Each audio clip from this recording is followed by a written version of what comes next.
One of life's hardest lessons is that nothing, no, friend, not even you, can resist the unrelenting march of time. Things once shiny become dull, joints once flexible become stiff, and cars once excellent become cherished relics or else, sadly, completely forgotten. The Nissan Altima was never excellent by our measures, and so the intervening years since its last full redesign have rendered it even less impressive. Worse yet, two of the Altima's key competitors, the Honda Accord and the Toyota Camry, were treated to swing for the fences remakes for 2018 that included all new platforms, fresh sheet metal, and reinvigorated powertrains, thus rendering the Altima's aging design and milquetoast performance even less compelling. There's nothing grievously wrong with the Altima. It's comfortable, functional, and not inefficient. We just wish they were more right with it. Luckily for us and all the Altima faithful, a brand new version is on the horizon. The next generation of this big seller will feature new powertrains, a new design, and perhaps a new lease on life. High's comfortable interior, great front seats, strong safety ratings. Low's outdated exterior design, and exceptional performance in most areas. Verdict overdue for a refresh. Fortunately, one island on the way. What's new for 2018? The Altima sees relatively few changes for 2018 in anticipation of a major overhaul for the 2019 model year. Automated emergency braking and forward collision warning are now standard on every Altima, while adaptive cruise control and navigation services have been made standard in the top 3.5 SL trim. Two of last year's trims, the base 2.5 and the mid-range 3.5 SR, have been discontinued.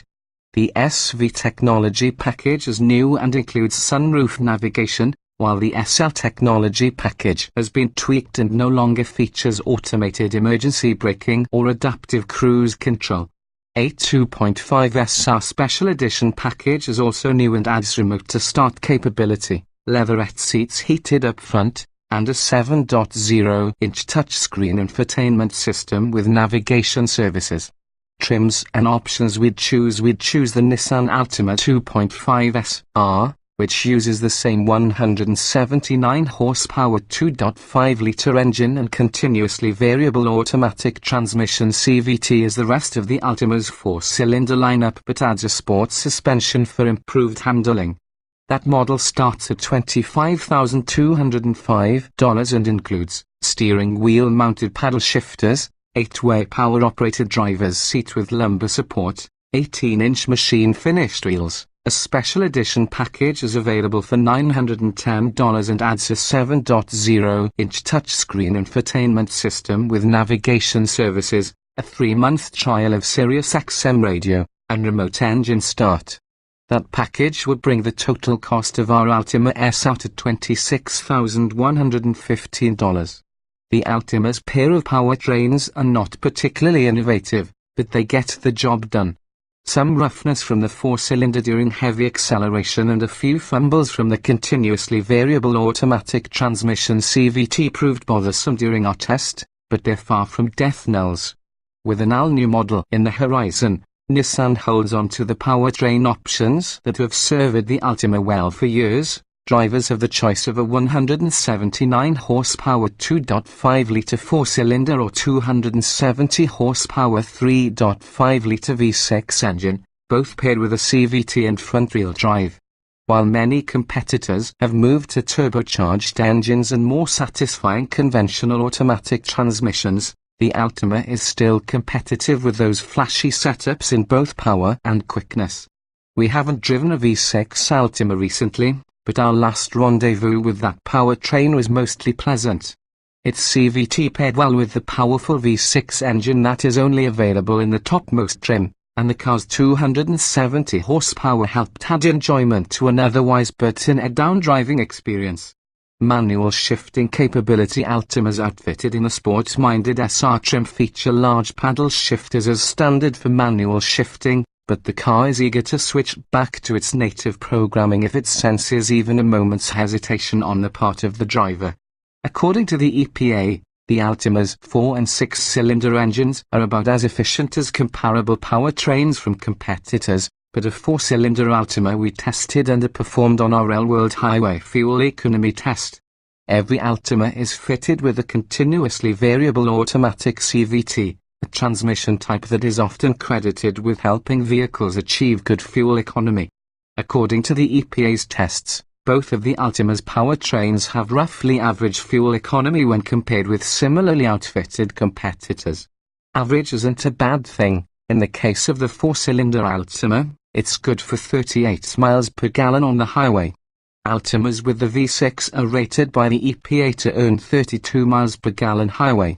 We've devised our own fuel economy test in an attempt to replicate how most people drive on the highway. Our procedure entails a 200-mile out and back loop on Michigan's I-94 highway. We maintain a GPS-verified 75 miles per hour and use the cruise control as much as possible to mimic the way many drivers behave during long trips.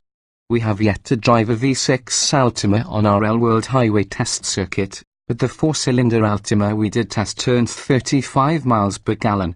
That's not an objectively bad result, but it's 2 miles per gallon lower than we had expected based on the EPA's ratings and 10 miles per gallon fewer than a Toyota Camry earned during its outing.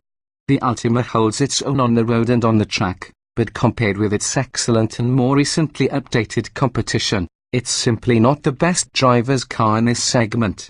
Acceleration: our 4-cylinder SR test car was equipped with large paddle shifters, but the continuously variable automatic transmission CVT quickly switched back to its automatic programming if the driver attempted to hold a shift during partial throttle acceleration.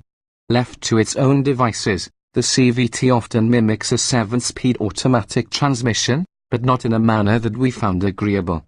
During our test, the Altima's transmission would sometimes stay in the engine's power band just long enough for the car to begin surging forward, then quickly drop down to low RPM, causing the car to feel as if it was losing momentum. Smoother sailing might be just a programming update away, but as is, the Altima's imitation of a conventional automatic is lacking. The Altima's most recent styling refresh also came with some updates to the car's performance characteristics.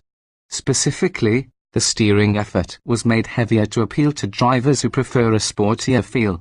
We noted the effects of that change during this drive, as the Altima's helm does indeed feel more substantial, but it still can't match the Honda Accord or the Mazda 6 for sharpness or accuracy. The SR model we tested came with that trim stiffer suspension, which helped the Altima deliver 0.88 grams of grip on our skid pad, a test designed to measure a car's ability to hold the road while cornering. Braking: the Altima we tested stopped from 70 miles per hour in 178 feet. That's the longest stop of the set tested here, but by just a few feet, and we didn't notice any deficiencies in feel or firmness from the Altima's brake pedal during back-to-back stops. Don't let the expansive featureless plastic that is the Altima's dash deceive you. This car can be very comfortable, more so for front seat passengers, and it's reasonably well outfitted. The rear seat is significantly less roomy than those of some others in this set. Interior space comparisons up front: the Altima's 45.0 inches of front seat legroom put it at the front of its class, and headroom is abundant, too, as long as you forego the optional sunroof. That extra room was likely robbed from back seat passengers, who have more than 4 inches less space than they would in the rear quarters of a Honda Accord. The Altima's headroom advantage evaporates in the back row, too.